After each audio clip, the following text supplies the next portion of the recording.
बिस्मिल्लाहिर्रहमानिर्रहीम। अस्सलाम वालेकुम नाज़रीन। बनी गाला पर पुरस्कार काले साए गहरे होते जा रहे हैं और कौमी असम्बली का एजेंडा अचानक कैसे तब्दील हुआ, असल मंसूबा क्या था, और कल फसाद का एक बड़ा ख़तरा है जिसका आगाज़ कल से हो जाएगा और परसों ये फसाद बहुत भयानक शक्ल इख्तियार कर सकता है। इसे रोकने के लिए क्या इक़दामात किए जा सकते हैं, ये तीनों पॉइंट की तफसील मैं सामने रखूंगा। पहले ये दिलचस्प इतला कि कौमी असम्बली का एजेंडा किस तरह तब्दील हुआ। नाज़रीन, कल इजलास हुआ वज़ीर आज़म के ज़ेर सदारत उनके दफ्तर में, पार्टी का, और उसमें काबीना के लोग भी शरीक थे और जो पार्टी के चंद एक मरकज़ी रहनुमा हैं वो शरीक थे।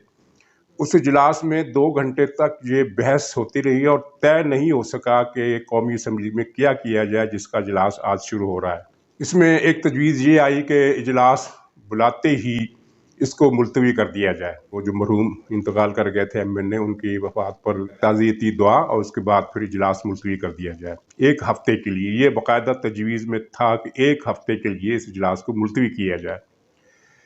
एक तजवीज़ ये आई कि गैर मुय्यना मुलतवी कर दिया जाए, यानी इसकी कोई डेट ही रखी जाए। ज़ाहिर ये भी आइन के ख़िलाफ़ है। और इसी तजवीज़ ये थी कि इजलास तो हो, लेकिन स्पीकर साहब जो है वो एक रूलिंग दे दे कि मैं तहरीक अदम एतमाद को पेश होने की इजाज़त नहीं दे रहा। इस कानून के तहत ज़ाहिर है इस पर भी बहस हुई और फिर इसको भी रद्द कर दिया गया। फिर ये तय हुआ, ये बाकायदा तय हुआ, यानी तजवीज़ नहीं, ये तय हुआ कि कौमी असम्बली का इजलास बुलाया जाएगा और मुकर्ररा तारीख पर वोटिंग भी कराई जाएगी। लेकिन जो अदम एतमाद के हक में वोट आएंगे मुनहरिफ अरकान के, उनको स्पीकर साहब एक तरफ डब्बे में डाल देंगे कि इनका फैसला बाद में होगा, और वो उनको माइनस करके बाकी नंबर वो पूरे कर देंगे। लेकिन इस तजवीज़ के तय होने के कुछ देर बाद फिर एक वजीर ने ये कहा कि अगर इत्तेहादियों ने तहरीक अदम एतमाद के हक में वोट दे दिया तो उसके बाद फिर ये उसको तयशुदा चीज़ को बदल दिया गया और कहा कि इजलास को मुलतवी कर दिया जाए। और ये ज़िमनी प्रोग्रेस जो आपके सामने है कि MQM जो है वो तैयार हो गई। ये तैयार तो पहले ही हो गई थी, सिर्फ ये था कि आज ऐलान करना था। लेकिन अब उनकी तरफ से ये सामने आया कि हम इजलास करेंगे कौमी असम्बली के इजलास में या अदम एतमाद के मौके पर, और इसमें कोई इबहम नहीं रह गया कि MQM जो है वो पूरी तरह साथ मिल गई। और ये खबर जब वज़ीर आज़म को बताई गई कि MQM ने अपनी हतमी रजामंदी का इजहार आसिफ जरदारी को पहुँचा दिया है, तो इस पर इमरान खान पर गोया के किस्म की बिजली से गिर पड़ी। कुछ गालियाँ वालियाँ दी उसने, लेकिन ये इजलास इस तरह चलता रहा। और 2 घंटे के बाद जब इजलास ख़त्म हुआ तो पता चला कि कोई बात तय नहीं हो सकी। नाज़रीन, इस दौरान एक अहम इजलास हुआ, उसका ताल्लुक फसाद से है, वो मैं उसका जिक्र बाद में करता हूँ। लेकिन इस इजलास के बाद ये जो अहम इजलास था, जिसका मैं नहीं जिक्र करूँगा कि वो किन लोगों का इजलास था, लेकिन वो एक अहम इजलास था। उस इजलास के कई घंटे के बाद, और ये वज़ीर आज़म हाउस में जो इजलास हुआ इसके फ़ौरन बाद कोई साहब मिले हैं वज़ीर आज़म से भी, और उनका एक मैसेज गया है वो जो तंबाकू फरोशों का कमीशन एजेंट है उसको भी।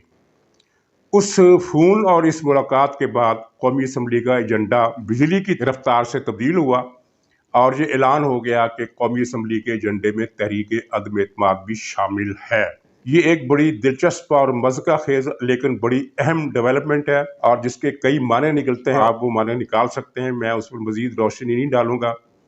लेकिन आप ये देखिए कि कौमी असम्बली के इजलास से बचने के लिए या तहरीक अदम एतमाद से बचने के लिए क्या क्या पापड़ बेले जा रहे हैं, और ये पापड़ उस शख्स की तरफ से बेले जा रहे हैं जो ये कहता है कि मैं 27 तारीख को अपना आखिरी पत्ता शो करूंगा, ट्रम्प कार्ड शो करूंगा और फिर सब कुछ बदल जाएगा। अगर इसके पास इतना बड़ा ट्रम्प कार्ड है तो फिर इजलास को मुलतवी कराने के लिए या तहरीक अदम एतमाद की गिनती रुकवाने के लिए इतने ज़्यादा अजीबोगरीब किस्म के, लाजानी किस्म के पापड़ बेलने की क्या ज़रूरत है। एड़ियाँ रगड़ रगड़ कर ये पापड़ बेल रहा है, फिर एड़ियाँ रगड़ने की क्या ज़रूरत है। फिर अपने अरकान असम्बली को ये कहने की क्या ज़रूरत है कि सुप्रीम कोर्ट से हमारे हक़ में फ़ैसला आएगा। सुप्रीम कोर्ट से इसकी हक़ में फ़ैसला नहीं आ सकता, वो मैं अपने कल के ब्लॉग में बता चुका हूँ। क्योंकि सुप्रीम कोर्ट आइन की तशरीह कर सकती है, आइन को री राइट नहीं कर सकती, आइन में तरमीम नहीं कर सकती, और सुप्रीम कोर्ट में इसकी जो दरख्वास्त गई है उसका अंजाम जो है वो वाज़ेह है। उस पर मैं ज़्यादा क्लियर अल्फाज में बात नहीं करूँगा क्योंकि ये मामला अदालती है।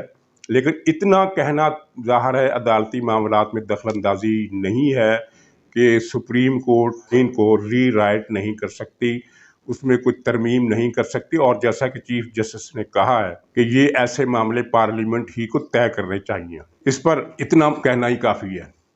تو ناظرین، جو فساد ہونے والا ہے اس کے حوالے سے اجلاس بھی ہوا ہے بہت اہم۔ فساد کیا ہونے والا ہے؟ فساد یہ ہے کہ آج ہے 25 تاریخ اور 26 کو پی ڈی ایم کے بڑے بڑے جلوس اسلام آباد کی طرف روانہ ہوں گے، لاہور سے بھی اور پشاور سے بھی، دو بڑے، باقی تو کئی مقامات پر آئیں گے، لیکن جو دو اہم جلوس ہوں گے وہ ایک تو پشاور سے ہوگا اور ایک ہوگا لاہور سے۔ یہ دونوں جلوس جو ہیں رات 26 تاریخ کی رات کو اسلام آباد کی حدود میں داخل ہو جائیں گے، اگر اس دوران کسی طرف سے جلسے جلوسوں پر پابندی نہ لگ گئی۔ پابندی سے مراد یہ ہے کہ اسلام آباد کی حدود میں کوئی بڑا اجتماع کرنے کی پابندی نہ لگ گئی، تو یہ دونوں جلوس جو ہیں، اور یہ بہت بڑے جلوس ہوں گے، یہ اسلام آباد کی حدود میں 26 تاریخ کو یعنی کل رات کو داخل ہو جائیں گے۔ اور اسی دوران پی ٹی آئی کے سرکاری جلوس جو پختونخوا کی گورنمنٹ بھی بھجوا رہی ہے، سنا گیا ہے کہ پنجاب کی گورنمنٹ کی طرف سے اتنی زیادہ سرگرمی نہیں دکھائی جا رہی، یہ اطلاع تصدیق شدہ ہے کہ وہ اتنی زیادہ سرگرمی نہیں دکھائی جا رہی۔ بہرحال مقامی سطح پر فیصل آباد سے اور گوجرانوالہ سے اور لاہور سے پی ٹی اے کے رہنما وزیر کچھ جلوس انہوں نے نکالنے کا طے کیا ہے، وہ جلوس نکالے جائیں گے، لیکن جو امداد ان کو چاہیے تھی پنجاب گورنمنٹ کی طرف سے کہ مالی اور چوکیدار اور ڈرائیور اور یہ کلرک اور پھولوں کے اساتذہ، وہ اس طرح کی جو لام بندی تھی اس طرح سے نہیں ہو رہی۔ ہاں یہ ہے کہ 8,000 روپے کی دہاڑی پر بہت سے لوگوں کے ساتھ، مزدوروں کے ساتھ رابطہ کیا گیا ہے، اور لاہور میں خاصی رقم لوگوں کو دی گئی ہے، اس کی اطلاع مل چکی ہے۔ تو یہ دو جلوس جو ہیں یہ بھی اسلام آباد کی حدود میں 26 تاریخ کی رات کو داخل ہو جائیں گے، اور پھر یہ وہ پریڈ گراؤنڈ میں پہنچیں گے۔ ادھر پی ڈی ایم کے جلوس بھی اپنی مقررہ جگہ پر پہنچیں گے۔ تو اس دوران فساد کی شروعات کی جائے گی پی ٹی آئی کی طرف سے، جس کا اعلان خود پی ٹی آئی نے کیا۔ آپ نے وہ ویڈیو دیکھی ہوگی کہ جس میں وہ ڈنڈے چلانے کی تربیت دی جا رہی ہے کچھ سینٹروں میں پی ٹی آئی کے لوگوں کو، اور اس پر سپریم کورٹ نے کل اظہار افسوس بھی کیا کہ یہ کس قسم کی حرکات کی جا رہی ہیں۔ اپنے الفاظ میں، نرم الفاظ میں انہوں نے اس کو پسند نہیں کیا اور افسوس کا اظہار کیا، اگرچہ کوئی حکم جاری نہیں کیا گیا۔ اس سلسلے میں میری جو اطلاع ہے وہ یہ ہے کہ تشدد کے لیے پی ٹی آئی کے کارکنوں کے کچھ جتھوں کو ہدایات دی جا چکی ہیں، اور طریقہ کار بھی سمجھا دیا گیا کہ آپ نے کہاں سے کس طرح سے اپوزیشن کے جلوسوں پر حملہ کرنا ہے، اور حملہ کر کے گھات لگا کے حملہ کرنا اور پھر بھاگ جانا ہے۔ ان سے تو بعید کچھ بھی نہیں، یہ ٹی ٹی پی کی خدمات بھی لے سکتے ہیں۔ آپ نے دیکھا ہوگا پرسوں اے این پی کو امیدوار کو ٹی ٹی پی والوں نے قتل کر دیا کیونکہ اس کی جیت یقینی نظر آ رہی تھی، مقابلے میں تحریک انصاف کو امیدوار تھا جو بری طرح ہار رہا تھا، اس کو قتل کر دیا گیا۔ تو یہ فساد کی پلاننگ پی ٹی آئی نے کر رکھی ہے، اور اس کے ثبوت اس نے فراہم کر دیے ہیں۔ ایک ویڈیو بھی چلی ہے جس میں ان کا جو گنڈوں کا جو گینگ لیڈر ہے وہ یہ بتا رہا ہے کہ ہم کس طرح ان کا مقابلہ کریں گے اور کس طرح ان کو ماریں گے اور کس طرح ان کو بھگائیں گے۔ اگرچہ اس میں میری رائے یہ ہے کہ یہ ایک شر پسندانہ حملہ تو ہو سکتا ہے، لیکن دو بدو جنگ ان کے بس کی بات نہیں، کیونکہ یہ ورکر اکٹھے کیے جا رہے ہیں، وہ برگر کلاس کے ہیں، وہ تو انصار الاسلام والوں کو دیکھتے ہی ان کی ہوا خارج ہو جائے گی اور وہ نکل جائیں گے، بھاگ جائیں گے۔ ہاں یہ پلاننگ ان کی کامیاب ہو سکتی ہے کہ جلوس پر رستے میں دائیں بائیں سے کسی طرف سے کوئی حملہ کر دیا جائے اور پھر حملہ کر کے بھاگ جایا جائے، اس میں جو بھی نقصان ہو ظاہر اشتعال پھیلے گا، ایک بڑی خبر بن جائے گی، بریکنگ نیوز ٹی وی پر چلے گی۔ یہ ان کی سازش ہے، اور تیاری تو پی ڈی ایم والوں نے بھی کی ہے، لیکن وہ جوابی اقدام کی ہے کہ اگر ہم پر حملہ کیا تو پھر ہم نے کیا جواب دینا ہے۔ لیکن اس میں سوال یہ پیدا ہوتا ہے کہ اگر دو بدو کی جنگ ہو تو پھر تو آپ کی تیاری ٹھیک ہے، لیکن دائیں بائیں سے اگر یہ گھات لگا کر حملہ کیا جائے تو اس کے لیے ذمہ دار پولیس ہوگی، شیخ رشید کی وزارت داخلہ ہوگی، جو ہر قسم کی دہشت گردی میں سہولت کاروں کا ایجنٹ بن کر اپنا کردار ادا کرتا رہا ہے۔ تو اس بارے میں ظاہر ہے جو اس کو لائے ہیں اور جو اب کہتے ہیں کہ اب ہم نیوٹرل ہو گئے ہیں، وہ نیوٹرل ہونا ان کو بہت اچھی بات ہے، ان کو نیوٹرل ہونا ہی چاہیے، لیکن جو فساد ان کے لائے ہوئے لوگ برپا کرنا چاہتے ہیں اس فساد کو روکنا بھی ان کی ذمہ داری ہے۔ چنانچہ کل جو ایک اہم اجلاس ہوا بڑے لوگوں کا جو پاکستان کے مالکان گنے جاتے ہیں، تو اس اجلاس میں دو چیزوں پر غور کیے گئے جو خبریں سامنے آئی ہیں۔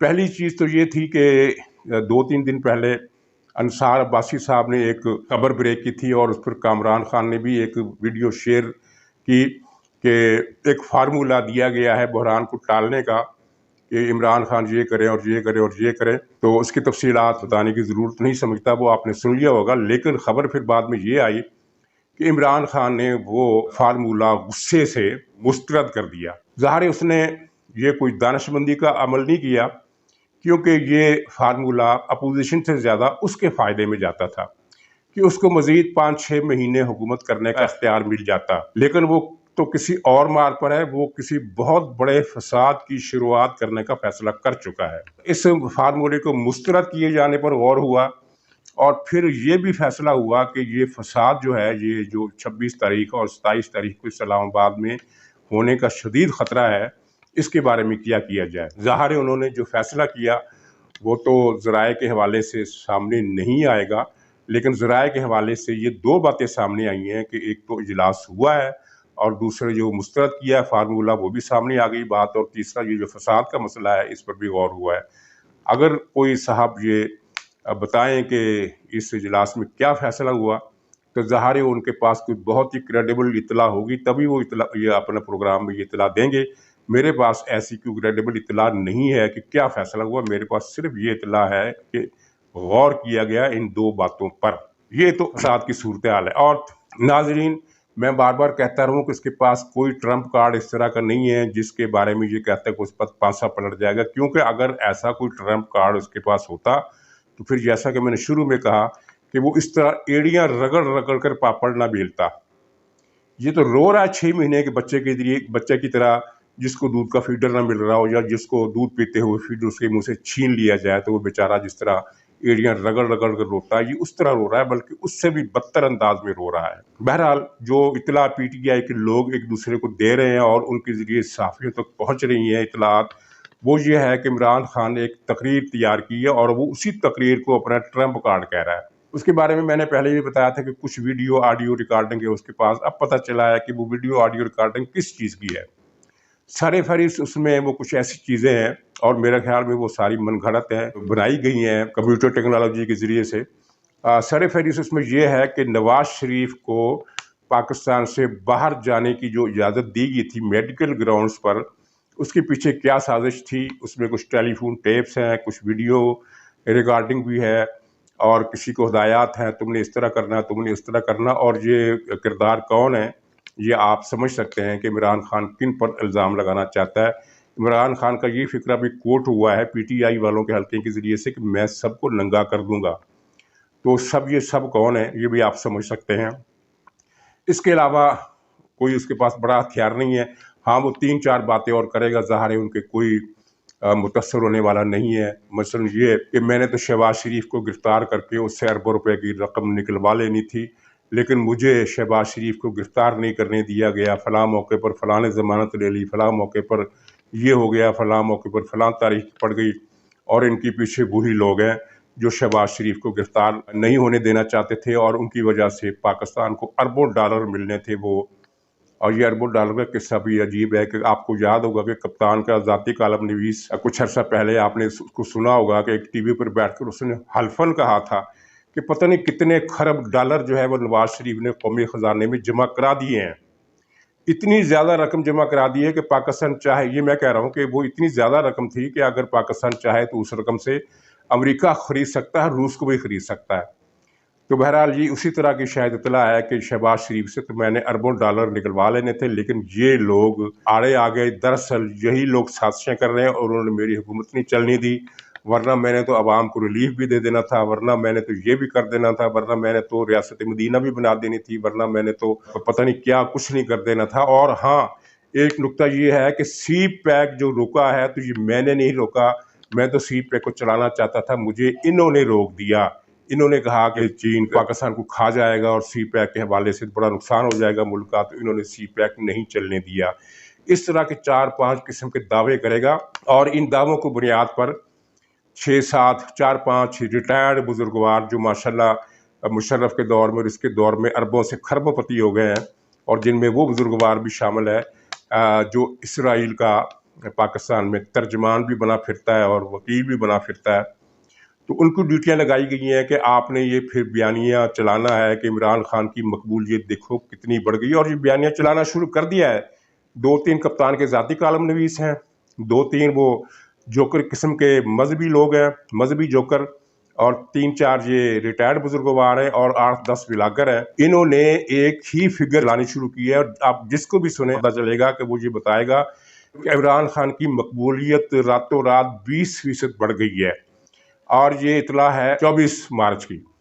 تو 27 مارچ کو 25 مارچ کو 20% اور بڑھ جائے گی، 26 کو 20% اور بڑھ جائے گی، اور 27 کو 20% اور بڑھ جائے گی۔ گویا کہ عمران خان کی مقبولیت میں 80% اضافہ ہو چکا ہوگا، جبکہ 30% مقبولیت ان لوگوں کے حساب میں پہلے سے ہی ہے، یا 40% ہے۔ تو گویا کہ عمران خان کی مقبولیت جو ہے وہ 120% ہو جائے گی۔ مطلب یہ ہے کہ اگر پاکستان میں ووٹروں کی تعداد 8 کروڑ ہے تو 8 میں سے 12 کروڑ ووٹر جو ہے وہ عمران خان کے حامی ہو چکے ہوں گے۔ اس صورت میں تو عمران خان کو کوئی بم چلانا ہی نہیں چاہیے، بلکہ سیدھے سادے اس کو الیکشن اناؤنس کر دینے چاہیے۔ لیکن یہ وہی بات ہے جو اس فارمولے میں لکھی گئی ہے اور جس کو عمران خان حقارت سے مسترد کر چکا ہے۔ تو ناظرین، جو بحران ہے یہ بنی گالہ کو گھیرے میں لے چکا ہے، اور بنی گالہ کے حوالے سے میں نے جو بات کی کہ کالے سائے بھیانک سائے وہ گہرے ہوتے جا رہے ہیں، تو اس کے 2 معنی ہیں، اور دونوں معنی ہی درست ہیں۔ ایک معنی تو یہی ہے کہ وہ ایک مصیبت میں، ایک بحران میں پھنس گیا ہے، اور وہ بحران اور مصیبت گہری ہوتی جا رہی ہے، اور دوسرے اس کی حقیقی معنی جو شہباز شریف نے آج ٹی وی کو ایک انٹرویو دیا ہے جو پھر بعد میں نہیں چلایا گیا، اس میں شہباز شریف نے کہا کہ میں پوری ذمہ داری سے کہتا ہوں کہ بنی گالہ میں ہزاروں من مرغی کا گوشت جلایا جا رہا ہے، نظر آتش کیا جا رہا ہے، اور اس گوشت کا جلنے کا جو دھواں ہے اور سڑاند ہے وہ ارد گرد کے علاقوں میں پھیل رہی ہے۔ یہ فکرہ ان کا نہیں ہے، لیکن یہ فکرہ میں کہہ رہا ہوں کہ ہزاروں من گوشت جب جلایا جائے گا تو ظاہر اس کی سڑاند ارد گرد کے علاقے تک پھیلے گی، اور اس کا دھواں بھی پھیلے گا۔ ہزاروں من مرغیاں کس مقصد کے لیے جلائی جا رہی ہیں، اور یہ کیا ریاست مدینہ کے لیے ہے، اور کیا یہ جو کہتا ہے کہ میں امر بالمعروف اور جہاد کرنے نکلا ہوں، اس جہاد میں قوم ساتھ دے، تو کیا یہ مرغیاں جلانا جہاد کا حصہ ہے؟ یہ سوال ہم مولوی طارق جمیل صاحب سے تو نہیں پوچھیں گے، کیونکہ وہ تو ہمیں پتہ ہے وہ تو جھٹ سے اپنی ایک تھیلی سے ایک روایت گھڑی گھڑائی نکالے گا اور کہہ دے گا کہ یہ تو سیدھا جنت جانے کا راستہ ہے۔ لیکن میں یہ سوال انجینئر محمد علی مرزا سے اور مفتی انصار عباسی سے ضرور پوچھوں گا، کیونکہ ان دونوں کے بارے میں یہ گمان ہے کہ یہ جھوٹ نہیں بولیں گے۔ تو چونکہ یہ دونوں عمران خان کے بارے میں اس خوش فہمی کا شکار ہیں کہ یہ کوئی اسلام کا خادم ہے، تو ان دونوں حضرات سے پوچھنا ہے کہ کیا اسلام کی خدمت میں ایسی کوئی مثال ملتی ہے کہ ہزاروں مرغیاں کاٹ کر ان کو نظر آتش کر دیا جائے؟ مرغی کو ذبح کرنا ایک جان لینے کے برابر ہوتا ہے، لیکن اگر وہ جان انسانی ضرورت پوری کرنے کے لیے لی جائے تو اس کی تو شریعت نے اجازت دی ہے۔ لیکن اگر اس کے برعکس وہ جان اس لیے لی جائے کہ وہ کسی کے کام بھی نہ آئے، نہ کوئی انسان کھائے نہ کوئی جانور کھائے، بلکہ اس کا گوشت آگ میں جلا دیا جائے، تو اس عمل کا کتنا ثواب ہے اور یہ کتنا جواز ہے، اور اس کا جہاد فی سبیل اللہ اور امر بالمعروف سے کیا تعلق ہے؟ اور پھر یہ حضرات مزید اس سوال کا جواب دینا چاہیں تو وہ بتا دیں کہ وہ جو ارد گرد کے علاقے میں کبھی پتلے نکلتے تھے، کبھی الو کے پر نکلتے تھے، اور کبھی پتہ نہیں چمگادڑ کے پنجے نکلتے تھے، ان کا امر بالمعروف اور جہاد فی سبیل اللہ سے کیا تعلق ہے؟ تو ناظرین، انجینئر محمد علی مرزا اور مفتی انصار عباسی صاحب سے انہی سوالات کے ساتھ میں اجازت چاہتا ہوں۔ انشاءاللہ کل پھر ملاقات ہوگی۔ خدا حافظ۔